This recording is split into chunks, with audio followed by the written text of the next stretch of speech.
বর্তমান প্রেক্ষাপট হিসাবে যে জিনিসটা আমাদের সমাজে, আমাদের দেশ সহ সারা পৃথিবীর মধ্যে মহামারী আকার ধারণ করেছে, মহামারী আকার ধারণ করেছে, যে জিনিসটা যেটা জঘন্যতম সমাজ ব্যাধি হিসেবে রূপ নিয়েছে, সেটা হচ্ছে মাদকতা এবং জুয়া খেলা। ঠিক কিনা বলুন?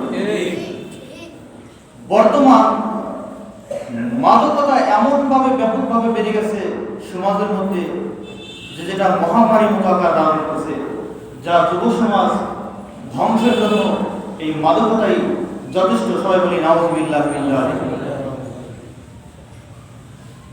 মানুষ যে মাদকতা করে, মদ পান করে বা নেশা করে মানুষ তার জীবনটাকে নষ্ট করবে, সমাজের মধ্যে ফিতনা ফাসাদ সৃষ্টি করবে, এটা আল্লাহ রাব্বুল আলামিনের আকলের মধ্যে আগে থেকেই আছে। এবং শুধু এখনই না, এটা আগেকার যুগেও, নবীজির যুগেও, জাহিলিয়াতের যুগেও এটা এমন ছিল, এমন ব্যাপকতা ছিল, বর্তমান যেরকম আছে এর চেয়েও মহামারী আকার ছিল। সবাই বলি নাউযুবিল্লাহ। শুধু তাই নয়, যখন এই মাদক হারাম করা হয় নাই, নিষেধ করা হয় নাই, তখন এটা আরবদের মধ্যে একটা আভিজাত্য ছিল মাদকতা নিয়ে। তাদের বাড়িতে বা যে কোনো জায়গায় অনুষ্ঠান হলেই সেখানে মাদকের আসর বসত, সেখানে মদের একটা আড্ডা জমানো হতো, বা তারা আনন্দ ফুর্তি করে মদ পান করত, মাদক সেবন করত। এটা তাদের একটা আভিজাত্য ছিল, কারণ তখন মদ হারাম হয় নাই। দেখা গেল এই নেশা সেবন করে করে মানুষের মধ্যে বিভিন্ন সমস্যা দেখা দিচ্ছে। কেউ পারিবারিক দ্বন্দ্ব সৃষ্টি করছে, কেউ নামাজ পড়তে এসে সূরা কিরাত ভুল করছে, লা আবুদুর জায়গায় মা আবুদ করছে, এরকম বিভিন্ন সমস্যা দেখা দিচ্ছে। তো পর্যায়ক্রমে যখন এরকম বিভিন্ন সমস্যা সমাজের মধ্যে দেখা দিচ্ছে, তখন সাহাবায়ে কেরাম রাসূল করিম সাল্লাল্লাহু আলাইহি ওয়াসাল্লামের দরবারে আরজ করলেন, বিশেষ করে হযরত ওমর ফারুক রাদিয়াল্লাহু তাআলা আনহু, যাকে বলা হয় ওমর ফারুক। আল্লাহ নবী বলেছেন, আমার পরে যদি কোনো নবী হতো তাহলে হতো সেটা ওমর। সবাই বলি সুবহানাল্লাহ। তো রাসূলের দরবারে আরজ করলেন, ইয়া রাসূলুল্লাহ, ইয়া হাবিবাল্লাহ, মদ সম্পর্কে বলুন। মানুষ এই মাদকতা করে বিভিন্ন বিপর্যয় সৃষ্টি করছে, তার নামাজের মধ্যে ভুল করছে, সমাজে ফিতনা সৃষ্টি করছে, এ সম্পর্কে আপনি বিস্তারিত বলুন। আল্লাহ রাব্বুল আলামিন এই কথাগুলোর প্রেক্ষাপটে রাসূলকে জানিয়ে দিলেন, ইয়াসআলুনাকা আনিল খামরি ওয়াল মাইসির। রাসূল আমার, লোকেরা আপনাকে জিজ্ঞাসা করে মদ সম্পর্কে, জুয়া সম্পর্কে আপনাকে জিজ্ঞাসা করে, আপনি বলুন, ফীহিমা ইসমুন কাবীরুন, এইগুলোর মধ্যে রয়েছে মহাপাপ। জোরে বলুন, কি আছে? মহাপাপ। মদ এবং জুয়া, মাদক এবং জুয়ার মধ্যে আছে কি? মহাপাপ। ও মানাফিউ লিন-নাস, যদিও কিছু মানুষের জন্য উপকারিতা আছে, তবে ইসমুহা কাবীরুন, তাই এই উপকারিতা, এই দুটা যতটুকু উপকার আছে তার থেকে তাদের পাপটা অনেক বেশি, অনেক বড়। এই আয়াত যখন নাযিল হলো, তখন সাহাবায়ে কেরামের মধ্যে মদ খাওয়ার যে প্রচলন একটু কমে গেল, এখনো তো হারাম হয় নাই। আল্লাহ কেবল বলছেন এই দুটার মধ্যে অনেক বড় পাপ রয়েছে, তবে কিছু কিছু উপকারও আছে। যেমন খাইলে শরীরে এনার্জি বাড়ে সাময়িকভাবে, কিন্তু স্থায়ীভাবে শরীরের এনার্জিটাকে নষ্ট করে দেয়, মানুষের ফুসফুস নষ্ট করে দেয়, মানুষের মধ্যে ক্যান্সার তৈরি করে দেয় এই মাদকতা। তো সাময়িক কিছু উপকার, আল্লাহ বলছেন যে উপকারের চাইতে তাদের ক্ষতিটাই বেশি।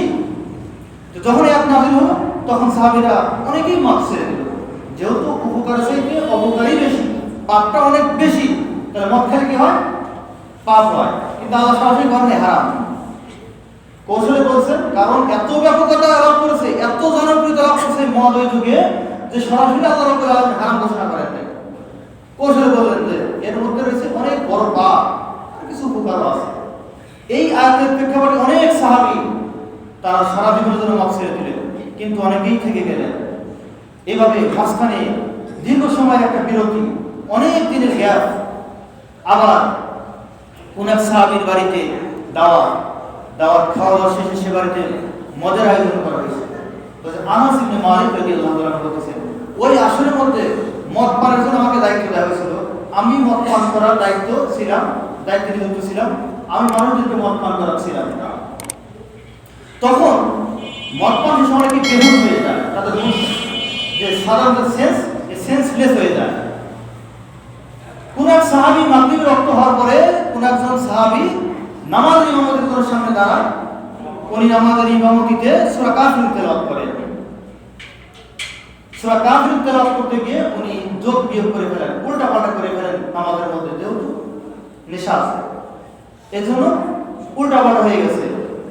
তখন এই ঘটনা আল্লাহ রাসূলকে জানানো হলো। আল্লাহ রাসূল আল্লাহর দরবারে দোয়া করলেন। পরবর্তীতে আল্লাহ রাব্বুল আলামিন কোরআনে আয়াত নাযিল করে দিলেন, লা তাকরাবুস সালাত ওয়া আনতুম সুকারা, তোমরা নেশাগ্রস্ত অবস্থায় নামাজের ধারের কাছেও যেও না। হাত্তা তাআলামু মা তাকুলু, যতক্ষণ পর্যন্ত না তোমরা বুঝতে পারো যে তোমরা কি বলতেছো, মানে যতক্ষণ তোমাদের সেন্স ফিরে না আসে ততক্ষণ পর্যন্ত তোমরা নামাজের ধারের কাছেও যেও না। এই আয়াতের পরিপ্রেক্ষিতে আরো কিছু মানুষ তারা সারা জীবনের জন্য মদ ছেড়ে দিলেন। মাঝখানে আবার দীর্ঘ সময়ের বিরতি। এক সাহাবী আনসারী সাহাবীর বাড়িতে দাওয়াত, সেখানে এরকম মদের আয়োজন করা হয়েছে। মদ্যপান শেষে একজন মুহাজির সাহাবী রাদিয়াল্লাহু তাআলা উনি ওনার বংশের গৌরব, বংশের মান মর্যাদা কবিতার মাধ্যমে ছন্দ আকারে তুলে ধরতেন। ওই যুগে যারা লেখাপড়া জানতো না তারাও কবিতা পড়তে পারত। মানে কবিতার এত ব্যাপক প্রচলন ছিল যে কবিতার মাধ্যমে বীরত্ব, বংশের মানে যে গৌরব শান আছে সকল কিছুই কবিতার মাধ্যমে তুলে ধরতো ছন্দ আকারে। ওই মুহাজির সাহাবী তার বংশের মান মর্যাদা, বংশের গৌরব যেটা আছে সেটা কবিতার মাধ্যমে তুলে ধরতেছেন। আর এই তুলে ধরতে গিয়ে উনি কি করলেন, কোন আনসার সাহাবীর বিরুদ্ধে কোন কথা বলে ফেললেন, যেহেতু নেশা অবস্থা আছে। তখন আনসার সাহাবী রাগান্বিত হয়ে, যেহেতু দাওয়াতের আয়োজন, খানাপিনার আয়োজন, উটের যে হাড়টি ছিল উটের হাড় দিয়ে ওই মুহাজির সাহাবীর থেকে ছুঁড়ে মারে। তখন সেটা মাথায় না লেগে ওনার নাকে লেগে নাকটা গুরুতরভাবে আহত হয়ে যায়।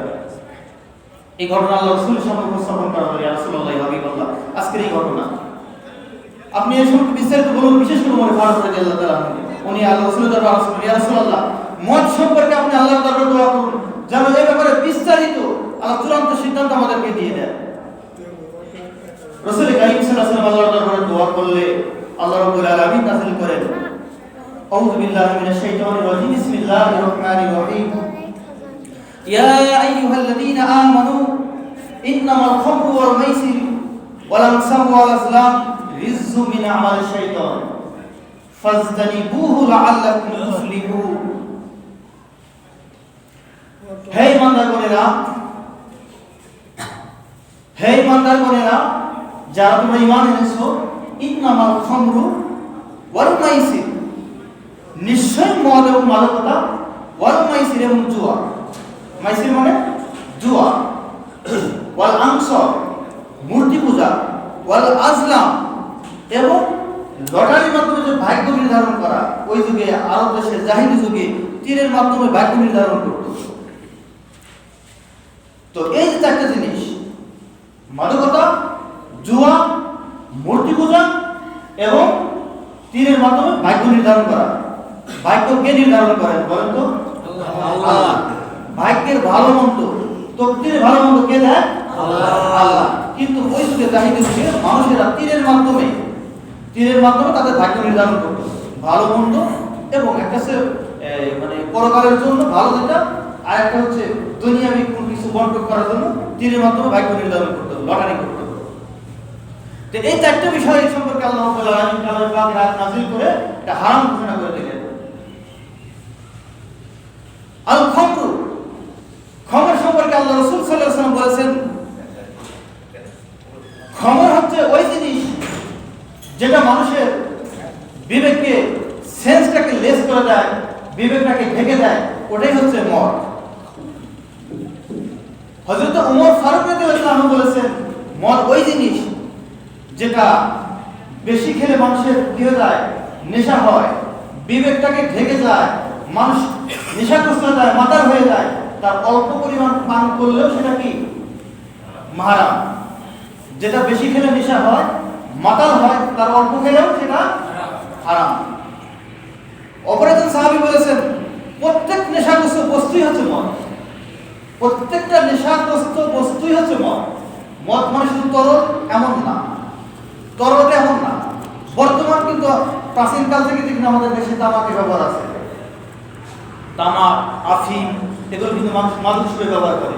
বর্তমান কিন্তু মানে আধুনিক যুগ হিসেবে আরো উন্নত হয়েছে হিরোইন, তারপরে ফেন্সিডিল, এছাড়া অন্যান্য যেগুলো আছে এগুলো কিন্তু মাদকের অন্তর্ভুক্ত।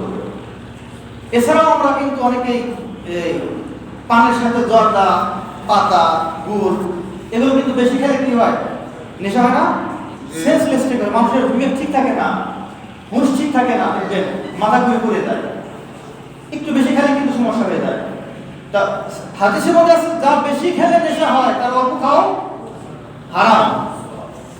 আর প্রত্যেক ওই বস্তুই মদ যা খেলে নেশা হয়, তার মানে প্রত্যেক নেশাগ্রস্ত বস্তু কি মদ। আর মদ সম্পর্কে আল্লাহ রাব্বুল আলামিন বলেছেন, ইন্নামাল খামরু ওয়াল মাইসিরু ওয়াল আনসাবু ওয়াল আজলাম রিজসুম মিন আমালিশ শাইতান।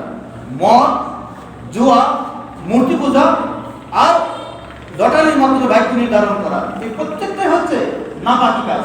শরীয়ত কি কাজ? নাপাকি কাজ। প্রত্যেকটাই নাপাক।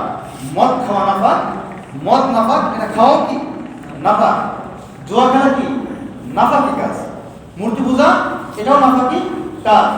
লটারি করা, যেটা আমরা সব বাজি ধরি, আজকে কোন দল পারবে, আজকে কোন দেশ পারবে, এই দল পালে এত টাকা বাজি, এরকম, এটা কিন্তু লটারি, জুয়ার অন্তর্ভুক্ত। আমরা বিভিন্ন সময় বিভিন্নভাবে লটারি করি, এভাবে কিন্তু জুয়া অন্তর্ভুক্ত হয়ে যায়। রিং খেলি বিভিন্ন সময়, চুরির মাধ্যমে বাজি ধরি বিভিন্ন বিষয়ে আমরা, এগুলো কিন্তু জুয়ার অন্তর্ভুক্ত হয়ে যায়। এগুলো করা যাবে না, এগুলো নাপাক বলে ঘোষণা করছেন আল্লাহ রাব্বুল আলামিন। রিজসুম মিন আমালিশ শাইতান, এগুলো নাপাক। যারা নেশা করবে তারা নাপাক খাবে,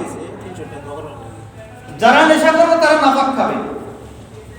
নাপাক যেমন আমাদের কাছে অপছন্দনীয়, ঘৃণিত বিষয়, তেমনিও ইমানদার হিসেবে প্রত্যেকটা ইমানদারের কাছে প্রত্যেকটা নেশাগ্রস্ত বস্তুই ঘৃণিত বিষয় হওয়া উচিত, ঠিক কিনা? প্রত্যেকটা নেশাগ্রস্ত বস্তু আমাদের কাছে ঘৃণিত হওয়া উচিত, যেহেতু এটা নাপাক। এর মধ্যে কোনো ফায়দা নাই, কোনো ফায়দা নেই। এটা শুধু নাপাকই নয়, আল্লাহ বলেছেন রিজসুম মিন আমালিশ শাইতান, এই প্রত্যেকটা হচ্ছে শয়তানের কাজ। জোরে বলো কার কাজ? এই কথাগুলো বললাম, এই প্রত্যেকটা কার কাজ? শয়তানের কাজ। এখন বলুন, আমরা যদি শয়তানের কাজ করি তাহলে আল্লাহকে আমাদের মধ্যে রাজি হবে না বেজার হবে? শয়তানের অনুসরণ করে কি আল্লাহকে পাওয়া যাবে না? এর প্রত্যেকটা বিষয় আল্লাহ রাব্বুল আলামিন বলেছেন প্রত্যেকটা কি শয়তানের কাজ। মদ খাওয়া শয়তানের কাজ, মানে মদ বলতে বোঝাই তো, যেগুলো বললাম প্রত্যেকটা নেশাগ্রস্ত বস্তুই, যা নেশা করে, যা মানুষের নেশা তৈরি করে, প্রত্যেকটাই মদের অন্তর্ভুক্ত। এগুলো শয়তানের কাজ, নাপাক এবং শয়তানের কাজ। এরপরে জুয়া খেলা, যেগুলো আমরা বিভিন্ন উপায়ে করে থাকি, বাজি ধরি, লটারি করি, বিভিন্নভাবে আমরা করি, যেগুলো যেমন আমাদের সমাজে প্রচলিত আছে, প্রত্যেকটা জুয়ার অন্তর্ভুক্ত। এগুলো করা যাবে না, এগুলো আল্লাহ রাব্বুল আলামিন নাপাক বলেছেন, শয়তানের কাজ বলেছেন। আর মূর্তি পূজা আমাদের মধ্যে হয় না, এটা অন্য ধর্মে হয়, আমাদের মধ্যে এগুলো হয় না। কিন্তু জাহিলি যুগে এগুলো ছিল, মানুষ ঈমান আনার পরেও মূর্তি পূজা করত। মূর্তি কিছু মহব্বত তাদের মধ্যে ছিল। ইসলামের প্রাথমিক যুগে যখন চূড়ান্তভাবে ইসলামের ওইভাবে প্রচার হয় নাই, তখনও মানুষ প্রথম ইসলাম গ্রহণ করেছে, মূর্তির মহব্বত তাদের মধ্যে কিছু কিছু ছিল। এজন্য আল্লাহ রাব্বুল আলামিন কালামের মধ্যে আয়াত নাযিল করে দিয়েছেন, ওয়ালানসাব, মূর্তি পূজা এটাও কি শয়তানের কাজ। আল্লাহ বললেন ফাজতানিবুহু, তোমরা এই সমস্ত কাজ থেকে বিরত থাকো। এই যে কথাগুলো আমি বললাম, এই প্রত্যেকটা কাজই নাপাকি কাজ, প্রত্যেকটা কাজই শয়তানের কাজ। এই সমস্ত কাজ থেকে তোমরা বিরত থাকো। লাআল্লাকুম তুফলিহুন, আল্লাহ বলেন লাআল্লাকুম তুফলিহুন, তোমরা অবশ্যই আশা করি তোমরা কি সফল হতে পারবে। তোমরা সফল কাম হতে পারবে। আল্লাহর আশা করা মানে কি? এটা অবশ্যই সফল হবে, সেটা যেহেতু আল্লাহ বলেছেন। তাহলে যদি আমরা এই সমস্ত কাজ থেকে বিরত থাকি, তাহলে আল্লাহ বলেছেন আমরা অবশ্যই সফল হব দুনিয়া এবং আখিরাতে। এটা কেন হারাম করলেন আল্লাহ রাব্বুল আলামিন? ইন্নামা ইউরিদু শাইতানু আইয়ুকিয়া আদাওয়াতা বাইনাহুম। হাদিসের মধ্যে আছে, আল্লাহ পাক কালামের মধ্যে পরবর্তীতে আয়াতে বলেছেন যে শয়তান চায় এই মদ এবং জুয়ার মাধ্যমে তোমাদের একে অপরের মধ্যে শত্রুতা তৈরি করতে। সবাই বলি নাউযুবিল্লাহি মিন যালিক। শয়তান চায় মদ এবং জুয়ার মাধ্যমে আমাদের একে অপরের মধ্যে শত্রুতা তৈরি করে দিতে, হিংসা তৈরি করে দিতে, যাতে আমরা একে অপরের শত্রু হয়ে যাই।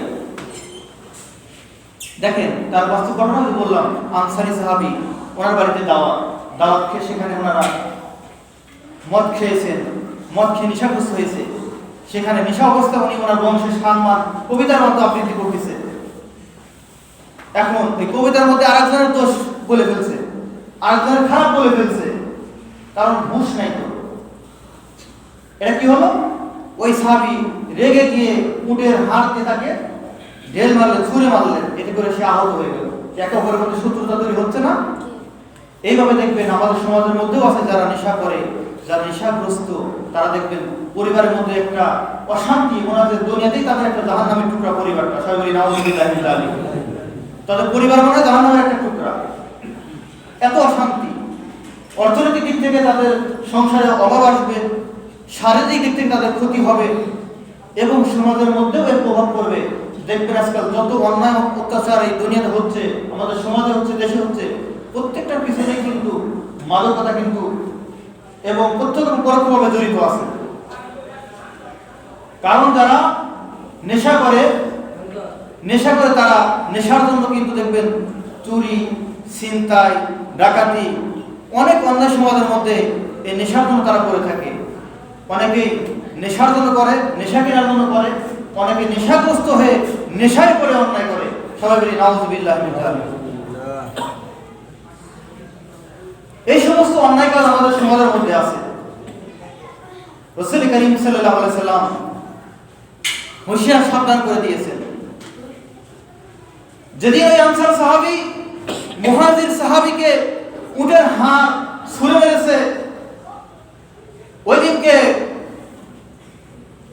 দিনকে রাসূলের পক্ষ থেকে একজন সাহাবী রাদিয়াল্লাহু তাআলা আনহু উনি ঘোষণা করলেন, আলা ইন্নাল খামরু হুররিমাত, আলা ইন্নাল খামরু হুররিমাত, খবরদার, হুঁশিয়ার সাবধান, মদকে হারাম করা হয়েছে।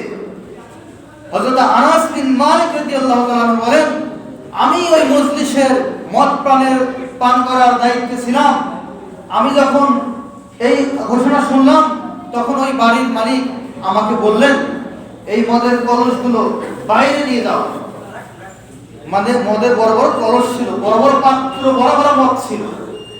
ওই সাহাবী বাড়ির মালিক বললেন, তুমি এই পাত্রগুলো ঘরের বাইরে নিয়ে যাও এবং এগুলোকে জ্বালিয়ে দাও।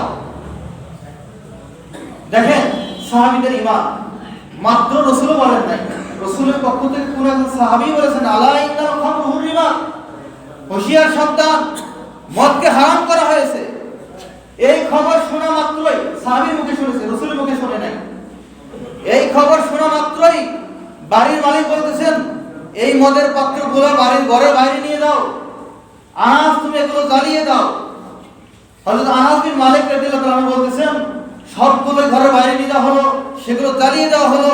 এমনকি আমাদের মধ্যে যারা মদ পান করেছিল, তারা কেউ গোসল করলো, কেউ ওযু করে নিল, কেউ তাদের গলার মধ্যে আঙ্গুল ঢুকায়া যা খাইছিল সেগুলো বমি করে বের করে দিল। সবাই বলে সুবহানাল্লাহ। কেমন ঈমানের জজবা ছিল তাদের! যখনই শুনেছে মদ হারাম হয়েছে, মদকে হারাম করা হয়েছে, শোনা মাত্রই আর কোনো প্রশ্ন নাই, কোনো অজুহাত নাই। রাসূল বলেছেন মদ হারাম হয়েছে, রাসূল বলেছেন মদকে হারাম করা হয়েছে। ঈমানি জজবা কেমন দেখুন! শোনা মাত্রই প্রত্যেকেই যার যার মতো কেউ কেউ গোসল করেছে, কেউ ওযু করে নিয়েছে, কেউ নিজের গলার মধ্যে আঙ্গুল ঢুকায় বমি করে সকল কিছু বের করে দিয়েছে। সবাই বলে সুবহানাল্লাহ ওয়া বিহামদিহি। বাড়ির মালিক তার ঘরের মধ্যে যা ছিল সকল কিছু ঘরের বাইরে বের করে বলেছে এগুলো জ্বালিয়ে পুড়িয়ে দাও। আনাস বিন মালিক রাদিয়াল্লাহু তাআলা বলেন, ওই দিন মদিনার গলিতে গলিতে মদের সয়লাব হয়ে গেল। সারা মদিনা দিয়ে, মদিনার গলি দিয়ে শুধু মদ আর মদ। মানে যার কাছে যা ছিল সকল কিছু কি করছে, ফেলে দিয়েছে। এখন এটা হলো 1400 বছর, 14.5 বছর আগের ঘটনা। আমাদের কাছে তো সেই কোরআনের বাণী আসছে না? আমাদের কাছে কি কোরআন নাই? রাসূলের সেই হাদিস নাই? রাসূলের সাহাবীরা শোনা মাত্রই যদি এই ব্যবস্থা তাৎক্ষণিক গ্রহণ করতে পারে, তাহলে আমরা যে কোরআন পড়ে পড়ে, হাদিস পড়ে পড়ে, হুজুরদের মুখে এতবার শুনে শুনে, বর্তমান ডিজিটাল যুগ, ইউটিউবে সার্চ করলে অনেক কিছু পাওয়া যায়, অনেক কিছু জানা যায়। প্রত্যেকেই ঘরের মধ্যে জানার মতো দেখে নিতে পারে।